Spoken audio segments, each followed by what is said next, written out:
오늘 우리에게 주시는 말씀은 에베소서 6장 10절로 14절입니다. 에베소서 6장 10절로 14절 말씀. 에베소 6장 10절로 14절 말씀 신약 317페이지에 있습니다. 우리 한 절 한 절 교독하시고요. 14절 합독하고 아멘으로 화답합니다. 10절 제가 보죠. 끝으로 너희가 주 안에서와 그 힘의 능력으로 강건하여지고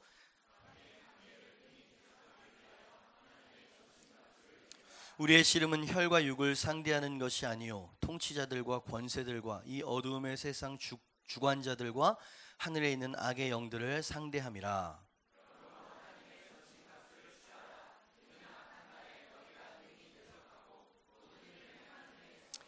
다 같이 그런즉 서서 진리로 너희 허리띠를 띠고 의의 호심경을 붙이고. 아멘. 하나님의 전신갑주를 입으라. 몇 주 동안 시리즈로 이야기를 하려고 합니다. 이 전신갑주에 대한 이야기를 하려고 합니다. 에베소서는 여러분 잘 아시는 것처럼 옥중서신이라고 이야기를 하죠. 로마 감옥에 갇혀서 사도 바울이 감옥에서 쓴 편지죠. AD 67년경에 사도 바울이 참수로 순교를 하게 되었죠. 그때까지 바울의 말년은 로마의 가택연금 그러죠. 감옥에 갇히진 않았지만 한 가정의 죄인처럼 그 안에 이제 갇혀서 집 바깥으로 나올 수 없어요. 먹는 자유, 그죠? 잘 수 있는 자유, 이런 요 정도의 자유는 허락되어지기는 했지만 집 바깥으로 나와서 복음을 증거한다든지 어떤 활동을 할 수가 없는 그런 죄수로 로마에서 이제 순교를 하게 되어지는 거죠. 사도 바울의 고민은, 사도 바울의 마음속의 근심은 언제나 자신이 세운 교회들, 이방 교회였죠. 빌립보, 그리고 고린도, 그리고 특별히 오늘 에베소서를 거기서 썼다고 했잖아요. 이 에베소 성도들을 생각할 때마다 마음의 근심이 이만저만이 아니야. 밤잠을 잘 수가 없는 겁니다. 왜냐하면 이 부모를 잃은 부모 없는 자식이 혼자 세상을 헤쳐나가야 되는 것처럼 사도 바울이 이 에베소 교인들을 생각할 때 마음이 참 짠하고 또 까맣게 타들어갈 수밖에 없는 그런 마음이었다 이 말이에요. 직접 가서 목양을 하거나 직접 가서 뭘 해결해 줄 수가 없어. 그래서 기도로 중보로 하면서 가택연금 그 감옥 안에 갇혀 있었던 것이죠. 사도 바울이 이렇게 편지를 쓰지 않을 수 없었던, 그 마음속에 근심 걱정을 하지 않을 수 없었던 이유는 오늘 말씀을 보니까 사단 마귀의 영적인 공격이 얼마나 강력한 것인지를 사도 바울이 잘 알았기 때문이었습니다. 그리고 이게 영적으로 깨어있지 않으면 내가 지금 영적인 전쟁터에 있는지조차도 성도들은 모를 수 있다는 위험성을 사도 바울이 너무나 잘 알았던 겁니다. 사도 바울의 마음에 아마 이랬을 거예요. 사랑하는 에베소 교인들이 사단의 이 어마어마한 공격을 의연히 잘 이겨낼 수 있을까? 신앙생활이라고 하는 것은 치열한 영적 전쟁인데 사단이 쏘아대는 독화살, 불화살을 이 어린 성도들이 잘 이겨낼 수 있을까? 밤잠을 못 자는 거예요. 그죠? 그러면서 거기서 서성서성거리고 있는데 자기 그 집 앞을 보초를 서고 있는 로마 군사가 눈에 띄는 겁니다. 로마 군사가 어디 하나 찌를 곳이 없을 정도로 완전 군장을 하고 있는 로마 군사의 전신갑주를 바라보면서 이 영적인 사람 사도 바울이, 야, 우리 에베소 교인들도 이 영적인 전신갑주를 저렇게 무장하고 있어야 사단의 모든 공격으로부터 자신을 지키고 이겨낼 수 있을 텐데, 이런 영적인 묵상과 적용을 하게 되어졌고요. 그것을 편지에 써서 보낸 것이 에베소서였습니다. 그래서 에베소 1장서부터 하나님께서 우리를 창세전에 예정하셨다. 구원은 하나님의 은혜로 선물로 주는 것이다. 너희는 그의 만드신 바다. 그러면서 쫙 우리의 하나님의 신분에 대해서 쫙 이야기를 하면서 맨 마지막에 끝으로, 그러면서 6장이 시작이 되어지는 겁니다. 끝으로, 종말로. 그래서 이 말은 뭐냐면 내가 마지막으로 내가 너희에게 정말 중요한 이야기를 하려고 한다 라고 하면서 바로 제가 지금 여러분에게 말씀드리는 전신갑주, 크리스찬의 전신갑주에 대해서 쓰고 있었다는 이야기죠. 사도 바울은 지금 뭔가 크리스찬들이 무장해야 될 것에 대해서 이야기를 하고 싶은 것입니다. 그러면서 7가지 전신갑주를 쫙 이야기를 하죠. 그죠? 요것을 저희 매 예배마다 하나 내진 2개 정도 여러분이랑 좀 나누면서 그게 어떤 것인지, 그리고 그것이 우리에게 어떻게 적용되어지는 것인지 우리가 좀 나눠보려고 생각해 보는 것입니다. 왜냐하면 이 7가지의 전신갑주가 오늘을 사는 우리 크리스찬들에게도 절실히 필요한, 가장 필요한 전신갑주이기 때문에 그렇다라고 저는 이야기를 하고 싶은 것입니다. 여러분, 에베소 교회 사도 바울이 목회하는 그 당시에 여러분 네로 황제가 권제에 있었고요. 정말 많은 핍박과 어려움이 있었어요. 근데 지금 생각해 보면 이 시대를 살아가는 우리의 현실이 에베소 교회가 당했던 현실보다 어쩌면 더 사단의 유혹과 사단의 공격이 불화살이 아주 빗발치는 시대가 아닌가, 저는 한번 그렇게 생각을 해봅니다. 비관주의를 이야기하자는 게 아니라 조금 믿음의 눈을 들어서 이 현상을 바라보면 정말 이건 영적인 공격이 너무 치열한 나라가 바로 이 나라가 아닌가 생각을 해보는 거죠. 정치, 경제, 사회 말할 것도 없죠. 그죠? 문화, 교육, 여러분 문제가 뻥뻥뻥 터지고 있습니다. 심지어 스포츠에 이르기까지 불법과 부정이 아니면 도대체가 굴러가지 않는 것처럼 보여지는 이 세태 속에서요, 크리스찬들의 양심은 공격을 당하고 있습니다. 그죠? 양심이 막 오염당하고 있는 이때에 과연 에베소 교회가 당했던 그 당시 상황보다 우리가 훨씬 낫다고 이야기할 수 있을까? 라고 저는 자문해 볼 수밖에 없다는 이야기죠. 뇌물, 스포츠 승부 조작, 별게 다 나오네요. 그죠? 여러분 스포츠는 페어한 것이 생명 아닙니까? 스포츠 조작을 해가지고 그것을 가지고 돈놀이를 한다. 여러분 썩을 대로 썩은 거 아니냐 말이지. 동성애의 창궐, 제가 보니까 2015년은 아주 사단이 작정을 한 것 같아요. 대한민국에서 이 동성애법 6월 퀘어 축제라 그래가지고 굉장히 시사적인 이야기지만 이런 것들을 넘어서 그냥 전신갑주를 취하자 그러면 우리가 지금 어디에 어떻게 싸우고 있는지를 성도들이 전혀 의식을 못하고 있단 말이지. 그냥 하나님 전신갑주 주세요. 그게 뭔지도 모르고 어떻게 싸워야 되는지도 모르고. 시대는 지금 공중권세 잡은 자에 의해서 점점 더 악한 것으로 치닫고 있습니다. 수단과 방법을 가릴 필요도 없이 나만 성공하면 되고 국민들의 투표만 얻어낼 수 있다 그러면 그것이 독인지 뭔지 알지 못하고 막 진행하는 정치인들, 여러분 이건 너무너무 위험한 것입니다. 문제는 뭐냐면 이 세상을 살아가는 사람들이 썩었어라고 이야기를 하면서 뭘 어떻게 해야 될지를 모른다는 거예요. 더 심각한 건 뭐냐면 교회의 부정부패라고 생각을 합니다. 신랄하게 이야기를 하죠. 도덕적인 타락은 극에 달했고요. 하나님을 경외하는 신앙조차 잊어버린 불 꺼진 제단. 여러분 제가 너무 비관적인 거죠, 그죠? 아닙니다. 지금 우리가 사는 그러니까 모든 영역에 있어서 지금 썩었어. 제가 보니까 이건 큰일 난 겁니다. 이 가운데에서 소돔과 고모라의 양심의 상처를 입고 어쩔 수 없이 그 죄악 가운데서 근근히 버텨냈던 롯과 그의 가정처럼 크리스천들이 그래 보인다 이 말이야. 아니 그냥 무너졌어. 제가 보니까. 그죠? 심각한 상태에 있다 이 말이죠. 이 모든 사회적인 이 분위기를 조장하는 자가 사도 바울은 다름이 아닌 악한 영이라는 거예요. 사단이 지금 권좌에 앉아있는 사람들이나 사람들을 사단에게 이 영이 빼앗기고 아무 생각 없는 사람들을 조종해서 이런 식으로 세상을 악한 곳으로 몰아가고 있는데, 과연 이 에베소 교회가, 사랑하는 이 에베소 교회가 이 시대와 조류 속에서 과연 자기의 순수성과 순결성을 지키며 사단 권세를 싸워서 이길 수 있는 그런 교회로 설 수 있을까? 그죠? 그래서 에베소에 던진 이 메시지는 꼭 우리가 받아야 될 메시지다. 저는 그렇게 이야기를 하고 싶은 것이죠. 에베소 교회를 향해서 선포했던 사도 바울은 오늘 우리를 향해서도 선포하고 있습니다. 교회여, 너희는 그렇게 패배당하라고 하나님이 세우신 그리스도의 몸이 아니니라. 반석 위에 세운 예수 그리스도의 몸된 교회는 음부의 권세가 이기지 못할 승리한 교회니라. 하나님은 이미 너희에게 원수마귀를 제어할 수 있는 하늘의 군복과 무기를 주셨느니라. 하나님의 전신갑주가 그것이다. 교회여, 이 군복을 입고 하늘의 무기를 취하라. 그것을 가지고 원수마귀와 싸우라. 그리하면 너희를 피할 것이며 너희는 그들을 이기게 될 것이니라. 하나님의 전신갑주를 취하라. 그러니까 이 메시지는 이 시대에 가장 필요한 메시지인 거예요. 하나님이 우리를 사랑하시고 하나님께서 우리를 인도하시고 보호하신다는 메시지도 중요하지만 이 시대의 교회가 받아야 될 메시지는 전신갑주를 취해서 싸워야 되는 거지. 왜? 여러분 전쟁터에서 죽이지 않으면 내가 죽는 거야. 그렇죠? 이 심각성을 모른다 이 말이야 지금 교회가.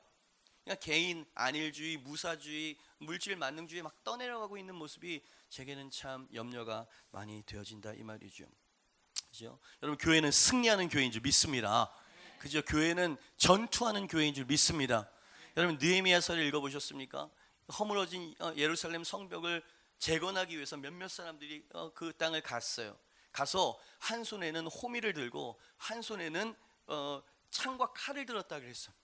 그래서 평시에는 농사를 짓고 벽을 쌓고 자기의 본연의 일을 하다가 전쟁이 벌어진다 그러면 바로 군인으로 돌아서야 되는 게 느헤미야 때 보여줬던 백성들의 모습이었습니다. 이스라엘은 남자뿐만 아니라 지금도 여자가 의무 복무를 한다는 거 여러분 아시죠? 이 사람들은요 아주 선량한 시민, 연약한 여인으로 살아가다가 뭔가 좀 위기가 닥치면 전사 투사로 바뀝니다. 그러면 하나님의 교회는 이래야 될 줄 믿습니다. 근데 이 하나님의 교회가 이 시대의 교회가 말랑말랑한 거예요. 전투와 싸움에 대해서는 전혀 아무런 대책과 아무런 호전적인 태도가 보이지가 않는다 이 말이에요. 그죠? 사도 바울이 안 돼 끝으로 finally 그랬어요. 내가 마지막으로 에베소서 마지막으로 정말 중요한 메시지를 전하는데 너희가 하나님의 부르심에 걸맞는 사람들이 돼야 돼. 그러려면 사단 마귀 권세에 영적 전쟁이 있다는 걸 알아야지. 그것을 어떻게 싸워야 되는지 알아야지. 너에게 주신 무기가 어떤 건지 알아야지. 하나님의 전신갑주를 입으라 그러면서 로마 병장에 이 완전 군장을 쫙 하나하나 영적인 의미를 부여해서 사도 바울이 쫙 이야기를 해줬다는 이야기죠. 그래서 오늘은 사도 바울, 저는 이 하늘나라의 중대장이라고 이야기하고, 왜? 사령관은 예수님이시니까 이 중대장이신 사도 바울이 하나님의 전신갑주라고 이야기한 그것을 차곡차곡 여러분과 좀 나누길 원하고요. 왜냐하면 여러분이 승리하길 원해서요. 할렐루야. 이 교회가 승리하는 교회가 되길 원하기 때문에 그렇습니다. 여러분 그건 부르심이 명령인 줄 믿습니다. 그죠? 가만히 있으면 지는 거예요. 중립지대는 없어요. 그죠? 교회가 이 호전성을 가져야 되는 거죠. 자, 그렇다면 사도 바울이 가장 먼저 로마의 병정에서 주목했었던 그 전신갑주의 부분은 어디였을까? 1번입니다. 같이 한번 읽어볼까요? 시작. 진리의 허리띠를 먼저 봤어요. 13절 14절입니다. 그러므로 하나님의 전신갑주를 취하라. 이건 명령형이란 걸 꼭 기억하세요. 취하면 좋고 안 취해도 견딜 만한 게 아니에요. 그죠? 여러분 이건 취하지 않으면 죽는 거야. 그래서 전신갑주를 취하라 명령을 하고 있죠. 이는 악한 날에 너희가 능히 대적하고 모든 일을 행한 후에 서기 위함이라. 그런즉 서서 진리로 너희 허리띠를 띠고 의의 호심경을 붙여라 그랬습니다. 여러분 허리띠, 진리의 허리띠라고 이야기하는 허리띠, 그죠? 지금 군인으로 이야기하면 탄띠를 말하는 거예요. 그죠? 그 당시 로마의 군복은 원피스로 되어 있다고 이야기를 하죠. 그래서 평시 때는 이 허리띠를 풀고요 편안하고 느슨하게 살아갑니다. 근데 허리띠를 단단하게 지금 허리끈을 조여맨다. 이건 뭐냐면 전쟁 시기가 됐다라고 하는 것을 처음 하는 행동이라 이 말이지. 허리띠를 왜 너덜너덜하게 옷이 그죠? 너덜너덜하게 막 여기저기 걸리적거리면 걷기조차 힘든 상태가 되기 때문에 이런 상태로는 적과 싸워 이길 수 없다는 이야기입니다. 다음 주에 제가 방패와 검에 대해서 이야기할 거예요. 이건 직접적인 무기입니다. 그런데 이 허리띠는 직접적인 무기는 아니지만 칼과 창을 쓸 수 있게 하기 위한 필요한 사전적인 조치였다 이 말이지. 그렇죠? 그러니 허리띠를 묶는다는 것은 전쟁을 시작하기 위한 준비 작업과 같은 것이다. 그렇게 묵상해 볼 수 있다는 이야기죠. 단정하게 하는 거예요. 너덜너덜한 것이 없도록 만드는 거였어요. 행군하고 싸우기에 좋은 상태를 만들어야 되고요. 그 허리띠에다가 칼도 꽂고요, 창도 꽂고요, 단도도 꽂고요. 그래서 이제 전쟁을 시작하기 위해서는 먼저 너덜너덜한 것을 정리해야 된다. 이런 의미가 있다는 거죠. 자, 이게 이 시대 전쟁, 갑옷을 입지 않는 우리 크리스찬들에게 어떻게 적용된다고 생각하십니까? 그것은 우리의 마음의 생각을 복잡하게 만드는 것들이 이 시대에 있다 이 말이야. 생각과 우리의 행동을 너덜너덜하고 아주 심플하게 만들지 못하도록 우리의 마음을 분산시키는 것들이 있다 이 말이지. 그것을 우리는 먼저 조여야 된다 이 말이에요. 그죠? 그래서 생각과 방향을 아주 심플하고 분명하게 만들지 않으면 이게 흐트러져 가지고 뭘 어떻게 싸울지 못하는 상황이 된다라는 것이죠. 단순화 작업이라고 이름을 붙여보고 싶습니다. 우리가 하나님이 우리에게 주신 사명과 달려야 할 경주를 완주하기 위해서는 마음과 생각이 복잡해서는 절대로 완주할 수가 없어요. 군인이 전쟁터에서 싸웁니다. 근데 두고 온 애인이 변심할 것에 대해서 노심초사하고 막 슬퍼하고 막 이러고 있다면 그 전쟁터에서 그에게 돌아온 것은 죽음뿐이죠. 그죠? 사도 바울은 지금 이 얘기를 하는 거야. 니네가 지금 어디에 서 있는지를 몰라. 너희가 지금 교회 안에서 분열이 일어나고 있어. 그것은 사람과 사람의 성격이 부딪히는 게 아니라 너희의 마음을 흐트러 놓기 위한 악한 영이 지금 조정하고 있고 공격하는 거야. 그걸 왜 몰라? 그죠? 요 사단 마귀 권세가 역사하고 있다는 것만 딱 생각을 해도 다른 사람에 대해서 관대해질 수 있습니다. 왜? 저 사람이 내 적이 아니라 저 뒤에서 지금 우리를 분열하게 하는 그런 영이 있다라고 하는, 그러면 이제 적수가 달라지는 거지. 사도 바울이 지금 그 얘기를 하고 있는 겁니다. 그러니 잠자고 있는 영혼들은 맨날 지네들끼리 싸우고 우좌 갈려져가지고 막 손가락질하다가 서로 그냥 풍지박산 나버리는, 누가 승리한 겁니까? 악한 영의 권세, 사단 마귀가 지금 이겼다는 얘기죠. 사도 바울이 정신 차리라는 거예요. 너네는 생각이 너무 지금 복잡하다는 거야. 예? 먹는 걱정, 관계 때문에 마음속에 허트 당하고, 가정의 문제, 뭐 그냥 한 10가지 20가지가 내 마음속에 근심거리면 하나님 나라와 영광, 악한 마귀와 싸워서 승리하는 이런 크리스찬의 군사의 모습은 어떻게 찾아볼 수 있냐 이 말이지. 우리의 이야기 아닙니까? 한국교회 이야기가 아니고 이 나라의 이야기가 아닙니까? 언제나 그런 식으로 사단은 공격을 한다 이 말이에요. 여러분, 기드온의 300용사 아시죠? 300명이 몇 명을 이겼는지 아십니까? 32만 명을 이겼습니다. 이 몇 배예요? 저는 계산 안 해봤습니다. 300명이 이기도록 하나님께서 친히 그 300명을 키우신 거 아세요? 첫 번째로 두려워하는 자들을 보내라. 2만 명이 돌아갔어요. 자기가 군인으로서의 두렵지, 자기도 이 목마른 이 타는 갈증과 싸워야만 하고 32만 명 앞에서 이 두려운 마음과 싸워야만 했습니다. 그러나 이 3만 2천 명 중에 2만 명, 12,000명이 남았는데 그래도 그 사람들은 두려움을 극복하고 이겼어. 왜? 나는 군인이니까. 그죠? 사도 바울은 지금 크리스찬을 군인으로 생각하고 있어요. 영적 군인으로. 그죠? 두려워하고 있어? 이 세상에 막 소극적이고 수동적으로 그냥 근근히 버티기 식으로 있어? No. 그런 사람은 돌아가라는 거예요. 그리고 12,000명 중에서 냇가로 데리고 가가지고 목마른 상태에서 물을 먹는 걸 좀 보자는 거죠. 그래서 손에다 물을 움키고 주위를 바라보면서 물을 먹는 요 300명을 하나님이 왜 굳이 선택하셨다고 생각하십니까? 이거 하나님이 나누라고 지시를 주신 방법이었어요. 그죠? 누구나 다 하나님의 승리의 용장이 될 수 없다는 얘기입니다. 사도 바울은 그 얘기를 하는 거예요. 에베소 교회요, 당신네들이 어떻게 하나님의 교회가 됐는지 그거 한번 생각해 보시오. 당신네들은 주술사, 이 귀신을 섬기는 것을 먹고 살았던 그런 아주 우상숭배의 땅이 아니었어. 거기에 하나님의 능력과 하나님의 영광을 봐서 그 모든 주술책들을 다 광장에다가 불살라버렸던 그렇게 생겨난 교회예요. 근데 내가 보기에는 여러분들은 잠을 자고 있어. 여러분들은 지금 안일함에 빠져서 깨어나야지. 그죠? 여러분이 군사라는 걸 기억해요. 복잡한 생각들을 다 하고 내가 군사라는 거, 내게 사명이 있다는 거, 그리고 하나님이 가라고 하신 그 명령이라는 거, 그것을 아주 심플하게 해서 복잡한 마음을 단순하게 하라는 거 아니겠습니까? 요걸 사도 바울은 허리띠를 졸라 매라는 거예요. 너의 마음과 생각과 손발을 늘어뜨리지 못하도록 목표를 분명하게 하라는 얘기죠. 예수님도 구원의 길과 생명의 길을 걷는 성도들을 향해서 좁은 문으로 들어가라고 말씀하셨어요. 좁은 문. 여러분, 승리의 문이 좁은 문으로 되어 있다는 이야기예요. 분명히 말씀하셨습니다. 여러분 한번 생각해보세요. 문이 아주 좁아요. 얼마나 좁았을까요? 이렇게 옆으로 들어가야만 했었을까요? 아니면 어떻게 들어가야 됐을까요? 그저 그 좁은 문으로 들어가려고 하는데 이 순례자가 양손과 양 어깨에 음식과 옷과 무슨 사이판 여행가? 하와이 여행가? 좁은 문 십자가를 지고 가야 되는 이 순례자의 길을 가는데 이 무거운 거 가지고 어떻게 들어가냐 이 말이에요. Simplify. 그죠? 내가 지금 순례자라는 걸 기억해서 베드로가 그러잖아요. 행인과 나그네와 같은 너희에게 권하노니 너희는 나그네야. 이 세상에서 천년 만년 이 자리에서 그냥 영원한 맨션을 짓고 살 사람들이 아니야. 그러니까 그 좁은 길, 그 사명의 길을 가기 위해서 버려. 네? 네 마음과 생각을 복잡하게 하는 생각들을 버려. 죄악 가운데서 너덜너덜해진 것들을 회개하고 딱 정리하고 버려. 그리고 너와 하나님과의 그 관계, 그 하나님 너에게 생명 바쳐서 감당하라고 주신 그 사명, 심플하게, 그죠? 마음이 나뉘면 아무것도 할 수가 없습니다.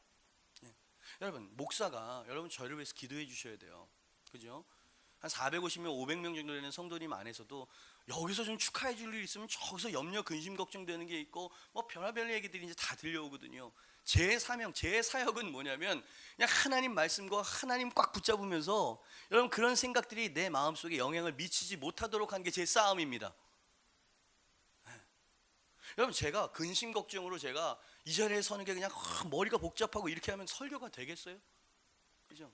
어차피 이 강단에서 이 하나님의 말씀이 선포되어지는 건데, 그래서 제가 날마다 싸우는 거예요. 하나님이 하실 겁니다. 네. 하나님이 세우셨으니까 하나님이 능력을 주실 줄 믿습니다 하면서 저도 두려움과 싸워요. 염려와 싸우고요. 그죠? 왜 그럴까요? 그게 지금 저를 단순화 작업을 하는 겁니다. 그죠? 여러분 줄이셔야 돼요. 복잡한 생각들, 복잡한 마음들. 그죠? 이 시대를 살아가는 주님께서 오라고 부르신 그 길을 걸어가는 성도들을 가만 보면요, 세상의 이것저것들 때문에 그냥 양손과 양발이 너무 무거워 보여요. 무엇보다도 세상살이에 대한 염려와 걱정으로 우리 마음은 한없이 무겁기만 한 것 같아 보입니다. 예수님 그걸 아셨어요. 씨 뿌리는 비유에서 떨기나무 가시 사이에 떨어진 씨앗 비유를 마태복음 13장 22절에 주님께서 이렇게 말씀하셨죠. 가시떨기에 뿌려졌다는 것은 말씀을 들으나, 여러분 들으셨어요 지금? 세상의 염려와 재물의 유혹에 말씀이 막혀 결실하지 못하는 자라 그랬어. 그죠? 여러분 우리가 세상살이 열심히 살아야 먹고 살 수 있는 거 맞습니다. 네, 열심히 사셔야 돼요. 그죠? 그러니까 아무것도 하지 말라고 이야기하는 게 아니에요. 근데 여러분 마르다가 주님 모시기 위해서 막 열심히 일을 했지만 마리아는 한 번도 설거지나 음식을 안 했을까? 아니요. 이거 했어요. 언니를 도와서 하다가 정말 주님 앞에 있어야 될 그 시간만큼은 뜯어서 그 말씀을 채워야 하고 주님과 동행하는 그 중심을, 그 마음을 놓치지 않기 위해서 시간과 그 공간을 만들어냈다는 거 아닙니까? 그래야 돼요. 안 그러면 떠내려 가실 거예요. 이미 많은 분들은 세상살이에 떠내려가고 있습니다. 야고보 사도가 뭐라고 이야기를 했냐면 영적인 승리는 고사하고 그거는 기대도 못해. 기도의 응답조차 못 받는 이유는 뭐냐면 기도를 안 해서라기보다 마음이 나뉘어진 상태로 기도해서 그렇다는 거예요. 복잡해. Complicated heart. 마음이 너무 복잡하다 이 말이지. 야고보서 1장 6절에서 8절 말씀입니다. 오직 믿음으로 구하고 조금 더 의심하지 말라. 의심하는 자는 마치 바람에 밀려 요동하는 바다 물결 같으니 이런 사람은 무엇이든지 죽기 얻기를 생각하지 말라. 왜냐하면 그 사람은 두 마음을 품어 모든 일에 정함이 없는 사람이기 때문이라는 거예요. 주님은 두 마음을 싫어하십니다. 그죠? 주님 사랑합니다 그랬으면, 주님 신뢰하고 의지합니다 그랬으면 그냥 딱 믿고 가는 거지. 그죠? 그렇게 그냥 하나님께 기도해 놓고선 이 재정 문제, 관계 문제, 뭐 이거 문제 복잡해. 그죠? 착한 성도는, 그리고 은혜 받는 성도는 잘 맡기는 성도입니다.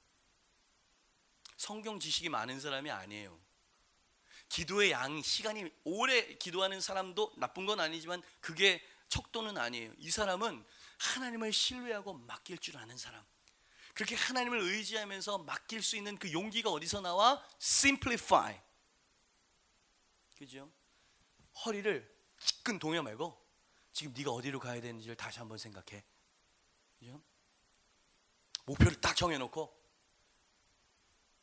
뭐 옛날에 그런 얘기 설교 예화에 들은 적이 있었어요. 소가 이제 땅을 이렇게 갈잖아요. 가는데 저 앞에 있는 어떤 목표, 나무라든지 바위라든지 어떤 걸 정확히 정해놓고 그것만 바라보고 가지 않으면 한참 나는 똑바로 간다고 생각하고 뒤돌아가고 이렇게 삐뚤 이렇게 된대죠. 그죠? 목표가 분명해야 되는 거예요. 내가 가야 되는 그 길이, 크리스찬이라고 하는 정체성이, 그죠? 예레미야 29장 13절 말씀에도, 구약에도 이런 말씀이, 너희가 온 마음으로 나를 구하면 나를 찾을 것이요 나를 만나리라. 온 마음으로 나를 구하면. 그죠? 주님께서는 두 마음을 원치 않으시죠? 전심을 원하시는 거 보셨어요? You will seek me and find me. 네가 나를 구하면 나를 발견하게 될 거다. When you seek me with all your heart. With all your heart. 주님은 언제나 저걸 원하세요. 나를 믿어라. 네 마음을 다하고 있다는 것을 내게 보여다오. 그죠? 사도 바울이 그 얘기를 하는 거예요. 자, 허리끈 졸라매 이제 전쟁해야 되니까. 무엇을 먹을까 입을까 그 염려와 싸워서 그냥 단단하게 허리끈을 졸라매야 된단 말이지. 왜? 거기에 너무 집중하다 보면 하나님을 잃어버리고 사명을 잃어버리고 먼저 그 나라와 그 의의를 망각해 버릴 테니까. 그죠? 사도 바울이 그 허리띠에 대해서 다 이야기를 하면서, 그래서 삶의 단정함, 삶의 단순함에 대해서 이야기를 하고 있는 거예요. 그러면서 그 허리띠는 무엇이냐라고 하는 그 실체를 진리로 너희 허리를 띠고 그랬어요. 진리의 허리띠, 그죠? 진리로 그냥 네 허리를 동에 매라는 거예요. 세상 가치가 들어오지 못하도록, 그죠? 동성애가 아무리 인권이라고 하는 이름으로 들어와도 성경을 아무리 보고 봐도 그것은 하나님이 매우 가증하게 여기는 죄라는 사실.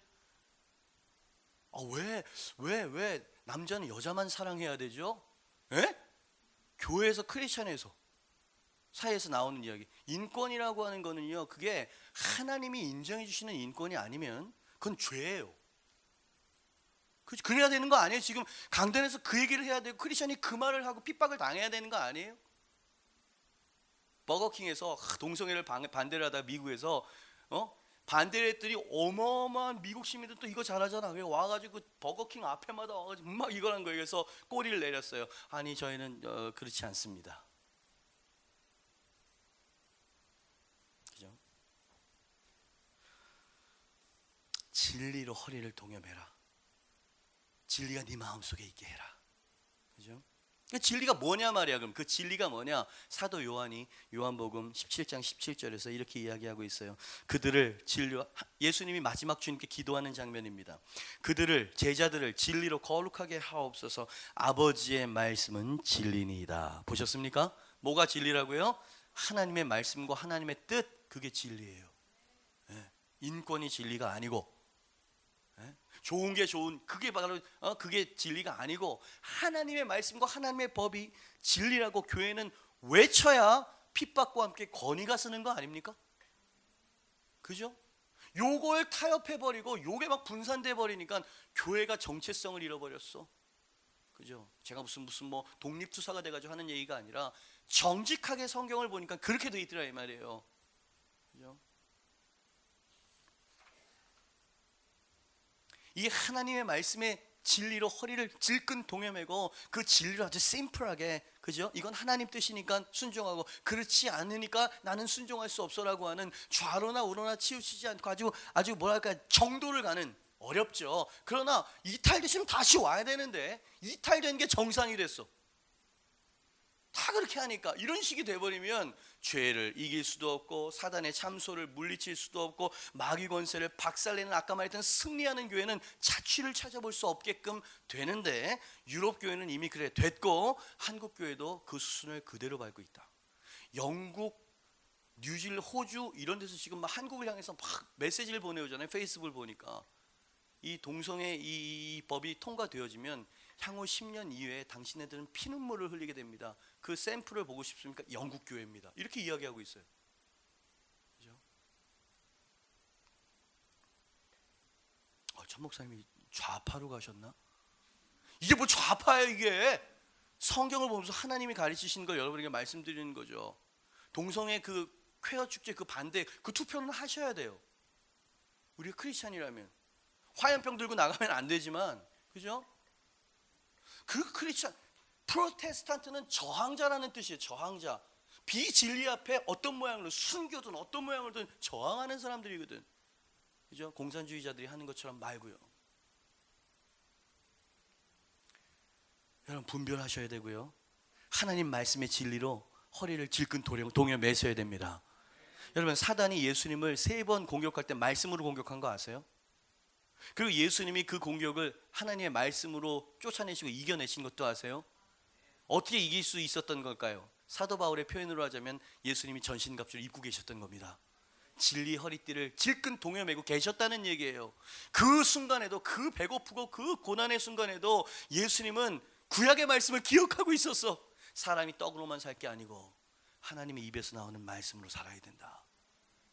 툭툭 튀어나오는, 그냥 쿡 찌르는 말씀이 나오는 거야 그냥. 그죠?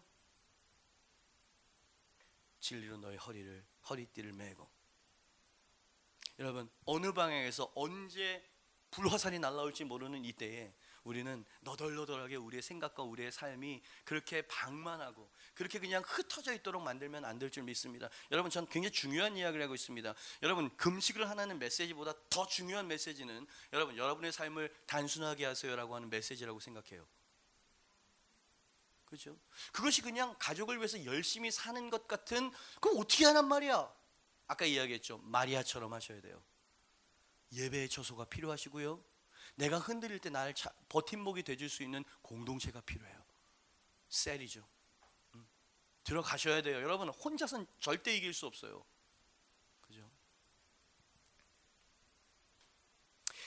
구약의 제사장들은 아침에 일어나자마자 물두멍에 가가지고 손을 씻었답니다. 그것을 신학자들은 말씀으로 씻는다라고 그렇게 해석을 했어요. 일어나자마자 매일매일. 이스라엘 자손들은 광야에서 매일 아침 일어나자마자 뭘 했습니까? 하늘에서 내린 만나를 모아야만 했었죠. 그 만나를 예수님은 말씀이라고 말씀하셨어요. 진리의 하나님 말씀으로 허리를 동이고. 자, 요 정도만 이야기를 해도 얼마나 우리의 삶이, 그죠?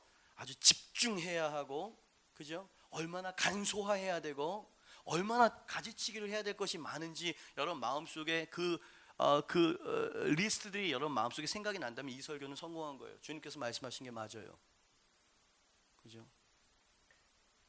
승리하기를 원한다면, 돌파하기를 원한다면, 첫째, 허리띠를 봐. 저 사람은 벌써 그냥 보초를 서는데도 마치 완전 군장을 하고 무슨 뭐 세계대전이 일어난 것처럼 지금 보초를 서고 있잖아. 근데 왜 너네는 느슨하게 있어 그렇게? 에? 사도 바울의 이야기죠.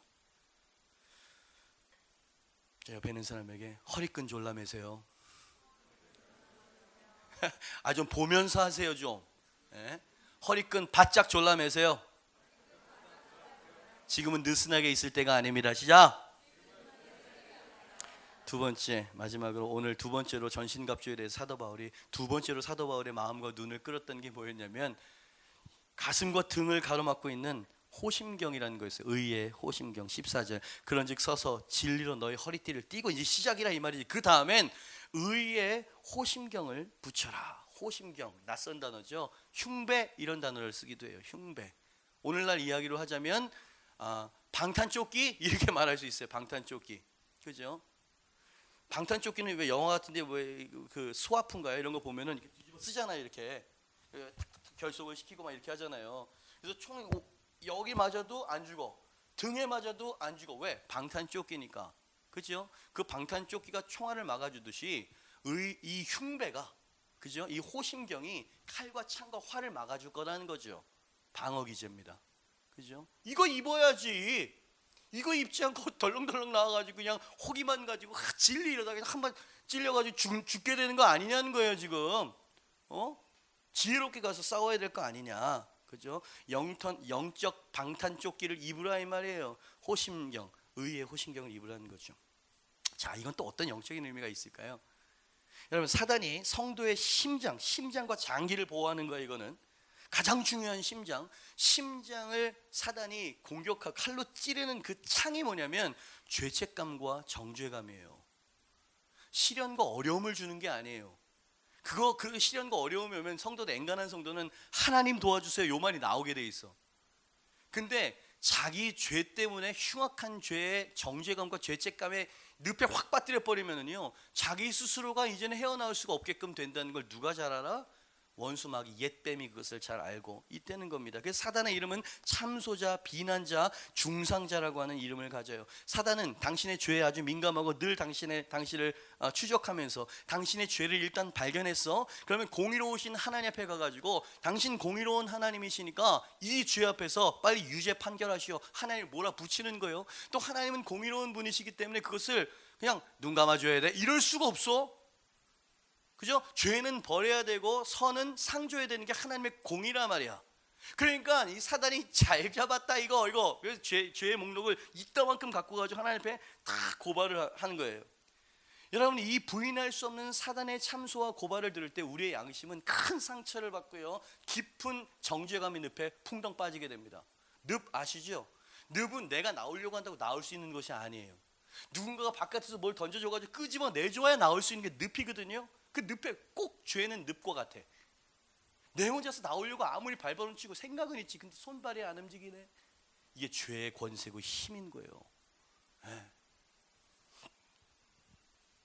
이 지경에 빠진 성도는 하나님의 얼굴을 피하고 싶어집니다. 그러면서 어떤 생각이 드냐면, 나는 내가 생각해도 도저히 용서받을 수 없는 죄인이야. 이런 나에게 축복은 무슨 놈의 축복, 사랑은 무슨 놈의 사랑이야. 하나님이 나를 구원하셨는지는 모르지만 나를 절대로 사랑하실 리는 없어.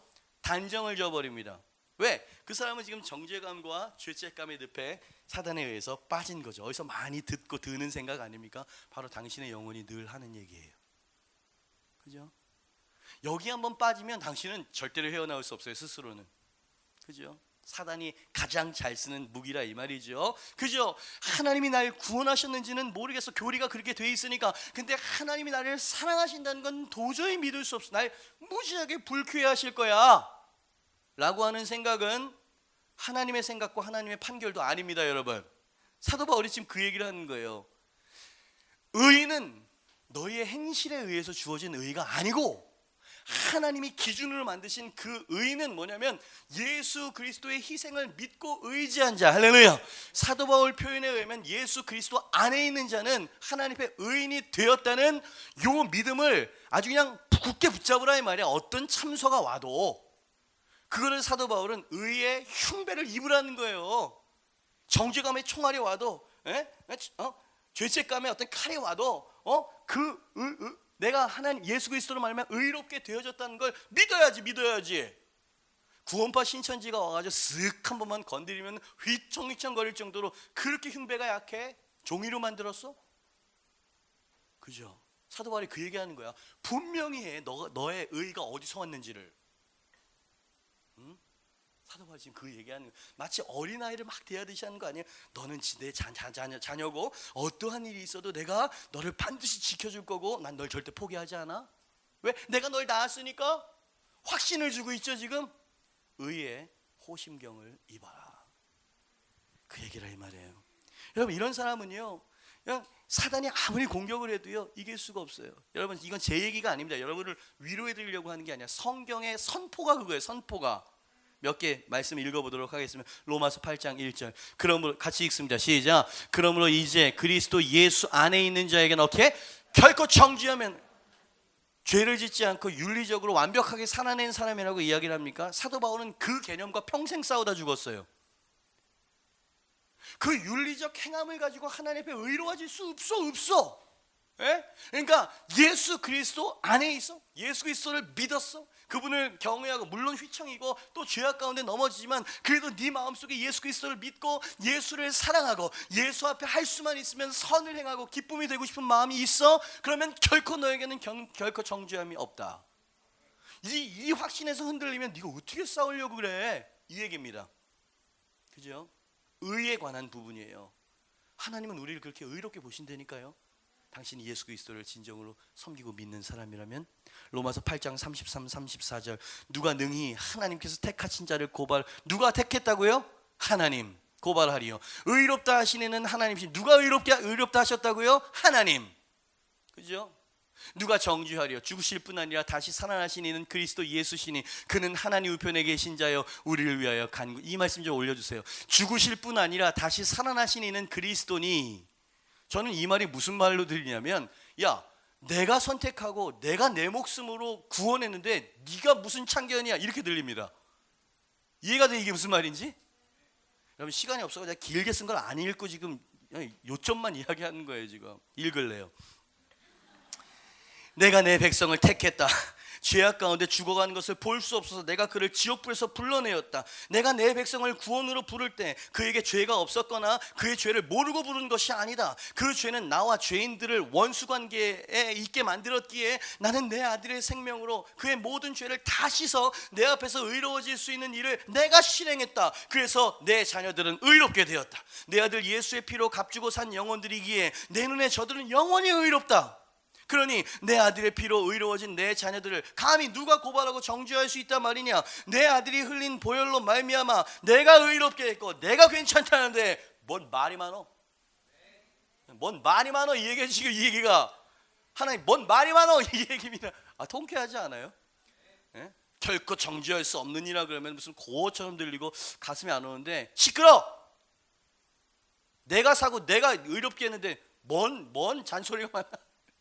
인격이 막 드러나나? 어휘에서. 통쾌해. 사도 바울이 지금 그 얘기를 하는 거예요. 예? 너희는 의롭게 됐어. 예수 그리스도로 말미암아. 근데 이단이 와가지고 할례 이야기 가지고 오면 휙 넘어지고, 예? 의로운 행위 가지고 오면 휙 넘어지고, 예? 어떤 인간적인 어떤 행함 가지고 오면 그냥 완전 박상 무너져 버리고. 왜 그래? 왜? 내가 만약에 할례를 받지 말라는 이야기만 안 했어도 유대인들에게, 내 동족들에게 이렇게 핍박을 받지는 않았을 거다. 근데 내가 할례를 전하면서 핍박을 받은 이유가 뭔지 알아? 그걸 의지하게 되면 선물로 은혜로 받는 그 은혜 개념이 없어지기 때문이야. 하나님이 언제 율법을 지키라고 줬냐? 율법을 통해서 율법을 지킬 수 없으니 또 다른 하나님의 한 의, 사도 바울이 표현한 그 하나님의 또 다른 의, 예수 그리스도, 그분을 의지하라고 율법을 주신 게 아니야. 내가 너에게 그렇게 가르쳤고, 에베소서는 3년 동안 가르치셨어요. 3년 동안 내가 너희들과 함께 하면서 가르쳤던 게 그 은혜교리 아니야. 근데 왜 흔들려? 여러분, 어른들도 마찬가지. 애들은 어리다고 쳐. 어른들도요, 이 율법주의와 이 행위를 근본으로 하는 이 의관, 뼛속 깊이 있어요. 뼛속 깊이. 그죠? 그러니까 사도 바울이 이야기하는 거예요. 의에 호심경을 붙여. 안 그러면 넌 그 정죄감을 이길 수 없을 테니까. 사단이 얼마나 교묘하고 얼마나 그가 가지고 있는 데이터는 네가 생각하는 것보다 더 많아? 확실하고? 네 선행과 의를 가지고는 그 정죄감을 이길 수 없으니 하나님의 의의 흉배를 붙여라. 사도 바울은 아주 뭐라 그럴까, 지혜로운 분이셨어요. 그리고 명쾌한 분이셨어요. 우리의 필요와 우리의 실수의 근원을 너무나 잘 알고 있었던 사람이죠. 여러분을 축복하고 선포합니다. 예수 그리스도의 십자가를 더 깊이 하십시오. 하나님께서 십자가로 이루신 그 일의 깊이와 넓이를 더 깊이 창념할 수 있게 되길 주님의 이름으로 축복합니다. 십자가에 우리의 소망이 있어요. 십자가에 우리의 의가 있어요. 십자가에서 우리의 자유와 우리의 생명이 거기에 있어요. 할렐루야. 십자가를 과소평가하면 안 돼요. 그 십자가로 하나님은 모든 죄인들을 의롭게 만들어내셨어요. 하나님의 지혜라 그러죠. 와, 하나님만이 하실 수 있는. 탕자의 아버지가 탕자에게 거룩하고 의로운 옷을 입혀주셨듯이 하나님도 죄를 회개하고 예수 그리스도를 믿는 우리들에게 그 누구도 그 무엇도 고발하거나 정죄할 수 없는 의의 옷을 입혀주셨다. 아멘입니다.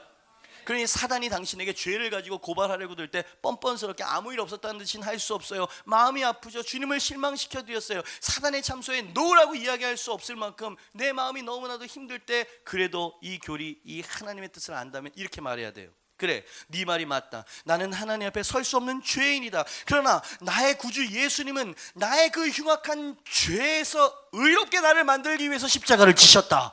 그러니 사단아, 너 거짓의 아비 사단아, 더 이상 나를 속이지 말고 당장 내 앞에서 물러갈지어다. 이렇게 나오셔야 돼요. 그죠? 원수가 날 정죄할 때에도 난 의롭게 설 수 있네. 난 더 이상 정죄함 없네. 난 주 보혈 아래 있네. 기뻐서 선포하죠. I'm under the blood of the Lamb. 어린 양의 보혈 아래 난 있어요.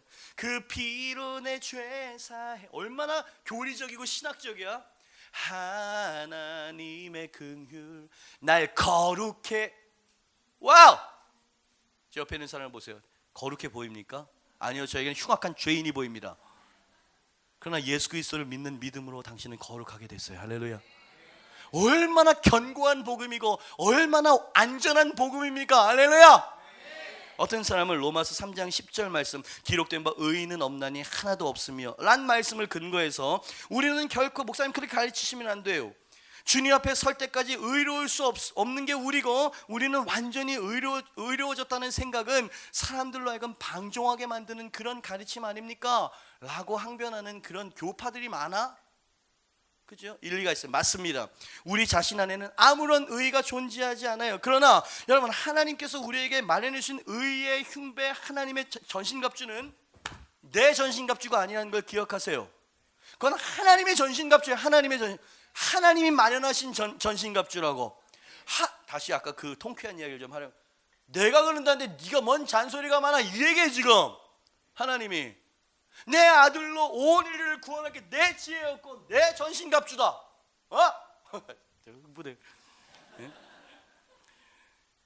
그러니까요, 강단에서 메시지나 멘트를 하시는 분들이 회개에 대해서 이야기할 때도 조심하셔서 해야 돼요. 이 복음의 근본 바탕 위에서 죄를 이야기를 하고 회개를 이야기를 해야지, 그냥 막 사람들 난도질하듯이 이렇게 하면 안 된다고 저는 생각을 합니다. 충분히 하나님의 의에 대해서 이야기를 해야 돼요. 그러니 그 의의 반열에 들어서기 위해선 당신은 지금 주님 앞에 당신의 죄를 인정하고 자백하고 그 자비하신 품으로 나오셔야 돼요. 이렇게 말해야 돼요. 그죠? 그래야 이 죄인이 그 자비의 우물, 베데스다라고 하는 그 우물에 들어가고 싶은 마음이 생기죠. 이게 하나님의 방법인데, 저도 과거엔 그랬어요. 디사이플스 시절에 이 10대 애들을 얼마나 쳤든지 제가, 이 음란 마귀 막 이러면 근데 그 음란함은 목사들에게도 있고요, 바리새인들에게도 있고요, 누구에게나 다 있는 거예요. 그래서 아무렇게나 살라는 얘기입니까? 너 그 얘기가 아니잖아요. 이게 하나님의 은혜와 자비의 메시지를 들으면 그렇게 되고 싶어. 나도 내 죄가 싫거든. 알잖아요, 그죠? 이게 복음의 콜링이에요. 그러니까 하나님은 완전 노련하신 분. 억지로 히틀러처럼 일로 와 앉아 죄인아 이렇게 안 하시고, 내가 너를 사랑해. 그리고 내가 너를 창세전에 예정했고 너의 끝그림도 내가 만들어 갈 거야. 흠과 티와 점이 없는 내 아들의 신부로 만들어 낼 텐데, 자, 그 신부에 걸맞는 삶으로 이제는 좀 살아야 되지 않겠어? 가장 영광스럽고 아름다운 왕의 신부가 되려고 하면서 그냥 온 오물 냄새 이렇게 해서 오면 되겠어? 이거 품이 있고 빛의 자녀처럼 그래야 되지 않겠어? 그러면서 사도 바울이 그 얘기를 지금 하는 거예요. 너희가 얼마나 존귀한 자들인데 존귀한 자에 걸맞는 삶을 살아줘야지. 너희는 이기라고 하나님 이미 다 줬어. 근데 왜 이기지 못하고 맨날 깨지면서 살아? 그러니까 진리의 허리띠 바짝 졸라매고 의의 흉배 붙여. 멋지죠? 그러니 감옥에서 쓴 편지라고. 이게 얼마나 사랑인 겁니까? 에베소 교인들을. 어떻게 하면 그죠? 그래서 어느 자료를 보니까 핀들레이라고 하는 신학자가 있었대요. 그 핀들레이라고 하는 신학자가 이 대목에서 이렇게 썼다는 것을 제가 보게 되었습니다. 오케이, 이 얘기를 하려면 이 얘기를 해야 돼요. 자, 의의 흉배를 붙여라, 입어라. 그거는 하나님의 주권적인 의라는 걸 들으셨어요. 근데 여러분, 제가 존 스토트 목사님이나 제가 이 한 6-7권의 서적을 이렇게 주석집을 보면서 이 본문을 나름대로 분석하고 연구를 했습니다. 한 가지를 더 얘기하고 있어요. 자, 우리의 의는, 우리가 하나님부터 의로워져서 하나님 자녀가 될 수 있는 그 특권과 신분은 예수 그리스도의 사역과 하나님의 사랑과 자비로 말미암아 거저받은 의가 맞아요. 첫 번째로 그거 맞습니다. 근데 이런 얘기가 또 나오더라고요. 이건 간과해서는 안 돼. 그렇다고 해서 우리가 의로워지기 위해서 노력하고 절제하고 막 싸우고 투쟁하고 이런 게 없어도 되냐? 이미 결론적으로 하나님 그렇게 만들 거라고 하는 약속이 있는데, 그죠? 요 질문이 온단 말이지. 대답은 정말 하나님의 그 의로 입은 사람은 아까 제가 말씀드린 것처럼 생각과 행동을 주님의 영광을 위해서, 기쁨을 위해서 의롭게 되기를 갈망하는 마음이 일어나야 된다는 거지. 그죠? 이게 안 일어나는 거예요. 제가 보니까 은혜는 은혜대로 받는데 금방 세상에서 쏟고 육으로 막 살아가는 거예요. 요걸 좀 잘 간직하고 일주일만이라도 버틸 수 있는 하나님과의 이 채널, 하나님과의 어떤 관계, 이런 것들이 좀 이렇게 좀 시간과 공간이 좀 마련돼 있어야 되는데 그냥 어렴풋하게 생각하면서 휘청휘청 되면서 사는 거예요. 제가 보니까. 여러분, 여전히 죄는 죄입니다. 기억하세요. 그 아담이 졌던 그 죄가 하나님과 분리, 영적인 육적인 죽음을 갖고 왔다면, 여러분 너무 구약적인 메시지라고 하지 마세요. 여러분 신약에서도 사도 바울이 음란과 싸우라 그랬어요. 네 자신의 자아와 싸우라 그랬어요. 세상을 사랑하지 말라 그랬어요. 왜 그 투쟁이 필요 없으면 그런 말을 했을까요? 그러니까 어차피 이 세상은 영적 전쟁터인데, 그죠? 은혜와 구원을 얻기 위해서 투쟁해서 싸우는 게 아니라 은혜와 사랑과 구원을 받았기 때문에 이제 싸우라 이 얘기인 거예요. 이해가 되시면 아멘. 그죠? 요거 이걸 깨닫기까지 제가 수십 년이 걸렸어요. 하나님의 호의와 사랑을 얻으려고 헌신하고 뭐하고 아니, 성경에서는 아니 넌 창세전에 예정됐다니까? 내가 널 불렀고. 그러니까 이제 하나님의 영광을 위해서 또 너 자신의 승리를 위해서 싸우자. 옛사람과 싸우고. 그죠?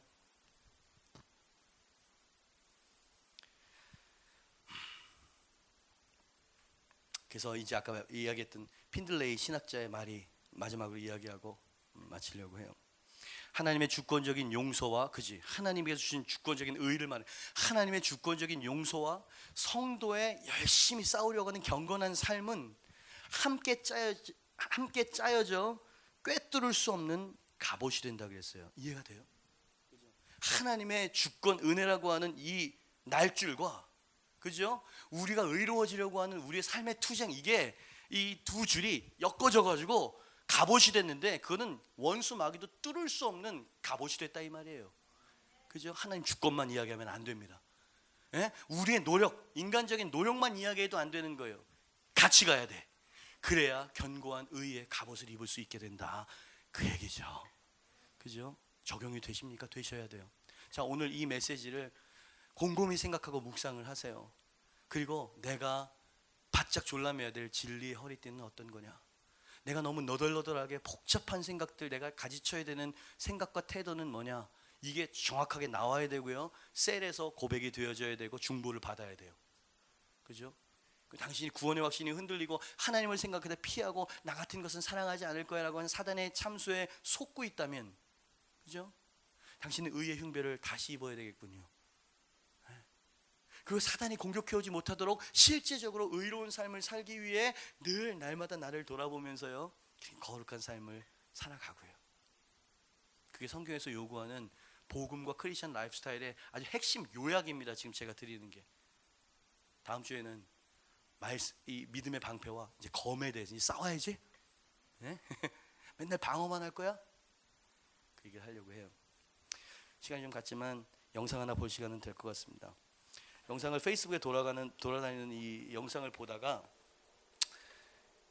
하나님의 말씀을 두려움과 염려와 낙심하고 포기하기 일보 직전까지 갔었던 한 올림픽 수영 선수가 어떻게 진리의 하나님 말씀의 허리띠를 꽉 붙잡고 아름다운 간증과 하나님께 영광을 올려드렸는지에 대한 이야기를 잠깐 보고 기도하려고 해요.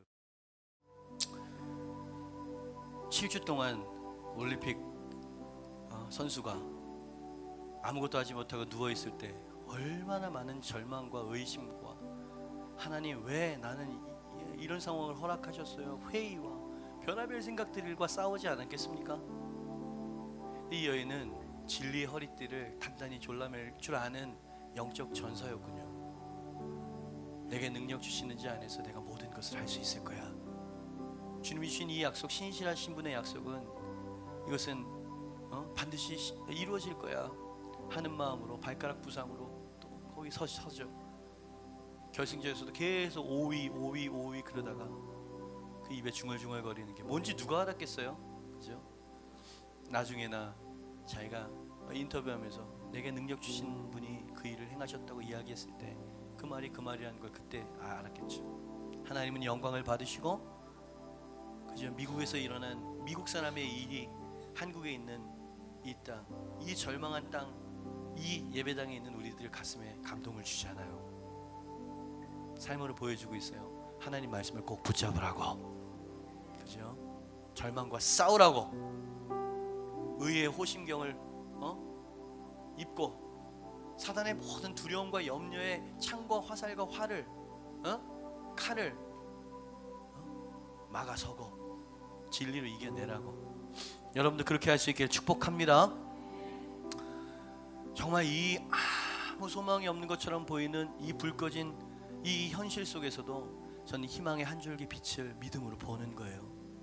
하나님, 저런 로라 윌킨슨 같은 당신의 용사들이 일어나게 하옵소서. 청년들이 고개를 숙이고 떨구면서 살아가는 게 아니라 하나님 흐뭇하고 감동스러운 스토리들이 교회 안에서 일어나게 하옵소서. 저 변두리에 있는 사람들로부터 권좌에 있는 사람들의 오만함이 부끄러움을 받게 하시고 하나님 정말 공의와 정의가 세워지는 것들을 우리 교회가 보여내게 하옵소서. 저는 아직도 꿈을 꾼답니다. 한숨이 나고 안 될 것 같은 생각이 내 마음속에 먹구름처럼 몰려오긴 하지만 변할 수 있을까? 주님이 하시면 될 줄 믿습니다. 네. 조용히 눈을 한번 감아보세요. 모두 잘했으면 일어나실까요? 죄송합니다. 다음 예배 시간이 있기 때문에 여러분 마음속에 있는 감동과 말씀을 붙잡아야 된다라고 하는 그 결단은 꼭 놓치지 말길 바래요. 한 30분 정도 확 기도하면 더 큰 은혜를 주실 테지만 다음 예배 때문에 그럴 수는 없어요. 그죠? 이게 크리스찬의 삶이에요. 하나님이 뒤를 봐주시죠. 시련이 없지는 않지만 시련을 이겨낼 수 있는 힘을 주시죠. 할렐루야. 주의 말씀은 우리에게 큰 위로와 반석 같은 하나님의 음성으로 다가오시죠. 그래서 우리는 시련 가운데에도 흔들리긴 하지만 아주 엎드러지지는 않을 수 있어요. 그리고 모든 사람들이 이 폭풍 후에 다 나무들이 쓰러졌을 때에도 뿌리 뽑히지 않은 한 그루 나무처럼 설 수 있는, 그게 바로 크리스찬이라고 믿습니다. 그죠? 하나님의 자녀가 되세요. 하나님의 특별한 보호하심을 받는 사람이 되십시오.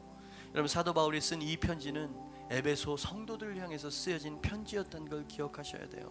그죠? 하나님을 마음속으로 모셔드리고 그분을 주로 섬기면서 살아가는 그 사람은 하나님의 전신갑주로 안전하게 될 것입니다. 여러분 승리하세요. 전신갑주 2개 말씀드렸어요. 허리띠 졸라매고 좀 졸라매야 되겠어. 그죠? 의에 힘을 붙이고 잘 싸우는 뉴사운드의 용사들이 될 수 있길 바랍니다. 이제는 우리를 구원하신 예수 그리스도의 은혜와 하나님 아버지의 사랑과 성령의 교통하심이 하는 이 2가지 하나님 전신갑주 입혀 주옵소서. 아니, 제가 믿음으로 입겠습니다. 그래서 주님이 이 험악하고 절망스러운 세상 속에 승리하게 하여 주시고 악한 영의 머리, 뱀의 머리를 짓밟아서 승리의 멸관을 주님께 드리는 승리한 성도들 교회가 되게 하여 주시옵소서. 다짐하고 돌아가는 주의 백성들 머리 위에 지금부터 영원까지 함께 있을지어다. 아멘.